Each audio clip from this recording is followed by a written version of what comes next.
Heute stellen wir dir Cinnamon, unseren Opel Vivaro-Ausbau vor. Von 2016 mit 120 PS und 120.000 Kilometer gelaufen. L2? H1. Richtiges Teamwork. Insgesamt haben wir 3 Fenster in die Wände gebaut und eine Dachluke mit Ventilator.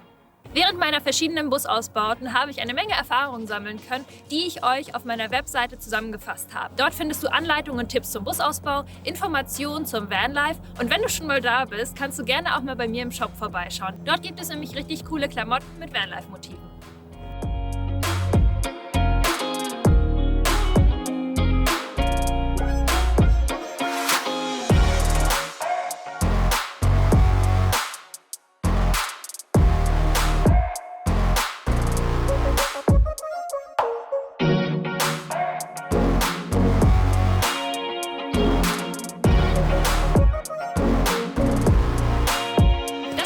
Auch schon die einzigen Änderungen, die wir außen am Van gemacht haben. Wir hatten auch überlegt, ihn zu folieren, haben es dann aber doch gelassen, finden es auch eigentlich ganz schön, so im Schwarz und Weiß. Und wenn du schon gespannt bist, wie es innen im Van aussieht, dann darfst du dem Video gern schon mal einen Daumen nach oben geben.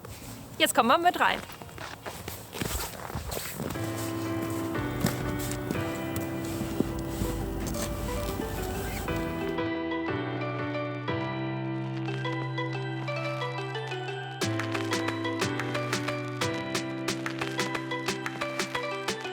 Herzlich willkommen in Cinnamon. Bevor ich euch den Raum jetzt hier vorstelle, springen wir einmal kurz in die Kabine.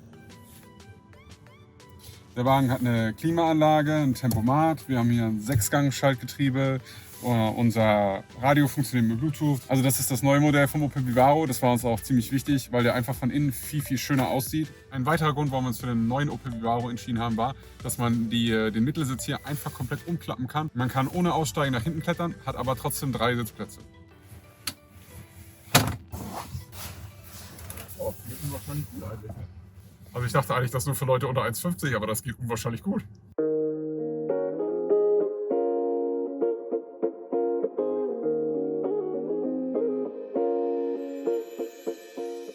Der Grundriss für diesen Van spukte mir irgendwie schon voll lange im Kopf rum. Das ist einfach eine super Kombi aus großem Bett, viel Stauraum und bequemem Reisen.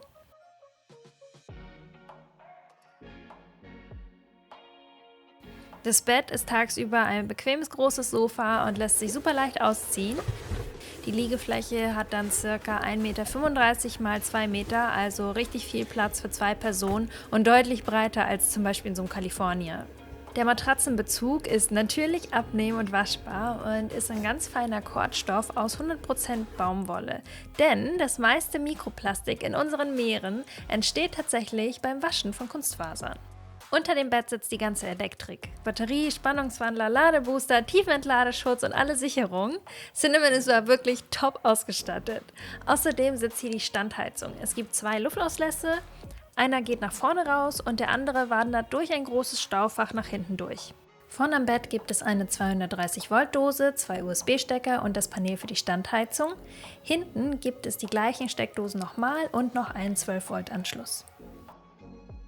Der Schrank ist vermutlich das Herzstück vom Van. Die Türen haben wir aus alten Nut- und Federbrettern gebaut.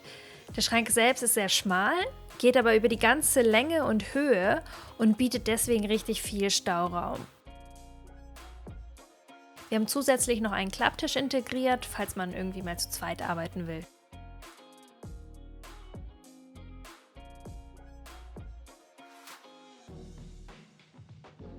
Der einzige Moment, wo man im Camper wirklich stehen will, ist beim Kochen. Das Tolle an der Heckküche ist, dass sie gleichzeitig eine Außenküche ist. Man kann also bequem draußen stehen, kommt an alles ran und die Gerüche hängen nicht im Van fest. Wir haben eine alte Emailleschüssel genommen und umfunktioniert als Waschbecken und unter der Küche befinden sich dann je 20 Liter Frisch- und Abwasser. Außerdem gibt es einen kleinen 12-Volt-Kühlschrank und eine Besteckschublade. Man kann die Küche aber auch bequem von innen bedienen, also man kommt auch von innen an alles dran und gegen Feuchtigkeit und unangenehme Gerüche gibt es dann einen Ventilator als Abzug. Unter demselben Block versteckt sich auch die Trenntoilette. Welche wir da verwendet haben und auch alles andere, was wir so im Bus verbaut haben, gibt es übrigens in einer Liste auf meiner Webseite. Den Link dazu gibt es wie immer in der Videobeschreibung. Vorne am Eingang haben wir dann noch einen zusätzlichen Hocker gemacht. Das ist eine praktische Sitzgelegenheit, eine Fußablage und Stauraum in einem quasi. Außerdem gibt es hier einen Schwenktisch, den kann man während der Fahrt natürlich abnehmen. Der lässt sich auch super leicht montieren und ist auch echt stabil dafür, dass es nur ein Bein hat. Und wenn man den nach außen schwenkt, dann ist es quasi auch wie eine Bar. Eigentlich wollten wir hier auch eine Drehkonsole einbauen, beziehungsweise wir haben sie ja auch eingebaut. Aber leider ist das mit der Drehkonsole für den Vivaro so ein Ding. Die hat kein Gutachten und deswegen wird sie nicht vom TÜV abgenommen. Wir werden das also wieder zurückbauen, aber der Grundriss funktioniert eben auch super ohne das Ding. Ich bin Vicky von Vanilla Ice Dream und vor 4 Jahren habe ich meinen Job als Architektin gekündigt und bin in einen Van gezogen. Eigentlich geplant für eine 2-monatige Reise. Dann sind jetzt eben 4 Jahre draus geworden. Mein eigener Van war kaputt und war die ganze Zeit über in der Reparatur und deswegen habe ich quasi meine Wartezeit, wenn ich so ausdrücken darf, genutzt und habe diesen Van gebaut, habe natürlich auch meine Erfahrungen gesammelt. Ja, bei mir lag es daran, dass ich einfach mal was Neues ausprobieren wollte und da bin ich mit Vicky dann zusammen irgendwie auf die Idee gekommen oder da ist dieses Projekt halt irgendwann mal entstanden. Ja, es war quasi unser Corona-Projekt. Eigentlich haben wir geplant, innerhalb von einem Monat fertig zu sein mit dem ganzen Ausbau. Das hat jetzt nicht so richtig geklappt. Wir haben jetzt 3 Monate gebraucht. Ja, also die ganze Ausbauzeit hat sich über 3 Monate gestreckt. Ja. Also wir haben jetzt nicht aktiv 3 Monate ausgebaut. Ja, wir haben 35 Tage genau gebraucht.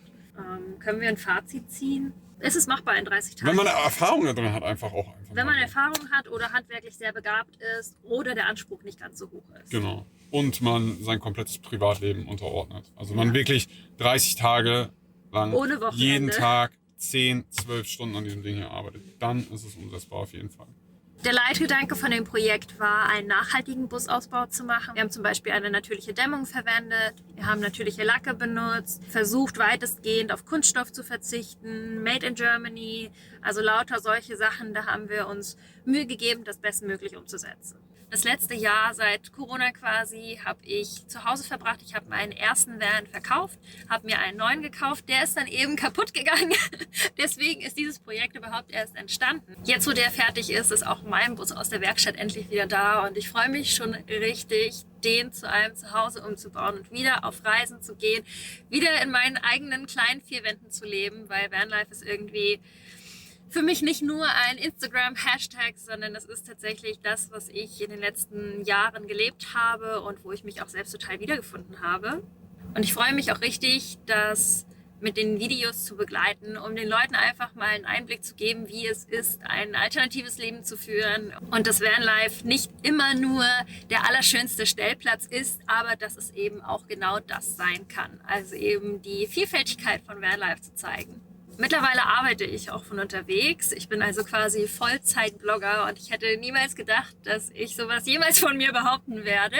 Aber es ist tatsächlich so, ich habe mein Hobby zum Beruf gemacht. Gerade arbeite ich zum Beispiel an einem Online-Kurs, wie man seinen eigenen Camper plant. Da bringe ich quasi meine jahrelange Erfahrung aus dem Camping zusammen mit meinem Job als Blogger und eben auch meinem Beruf und meinem Studium als Architektin. Das bringe ich alles unter einen Hut und ich freue mich richtig auf das Projekt und bin mir sicher, dass das vielen Leuten helfen wird, weil eben die meisten Leute keine krasse Campingerfahrung haben, die einen Bus ausbauen oder vielleicht nicht so die räumliche Vorstellung, nicht die Ideen und die Vor- und Nachteile von gewissen Dingen. Das werde ich dort alles behandeln. Und wenn du Interesse daran hast, unter dem Video findest du einen Link, wo du dich dafür anmelden kannst.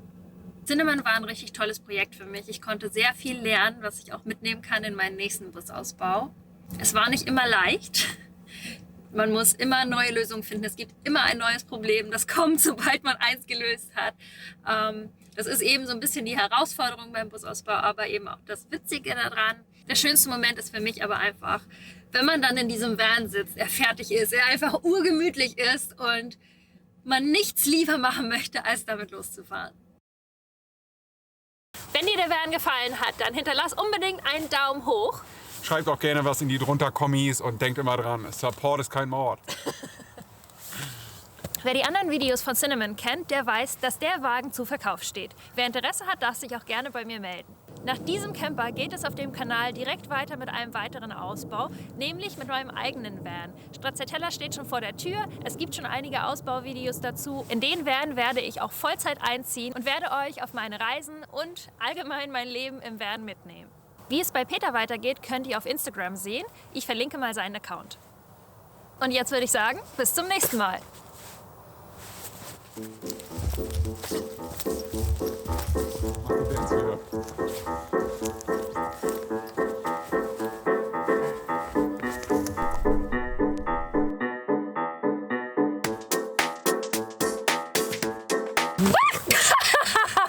Oh.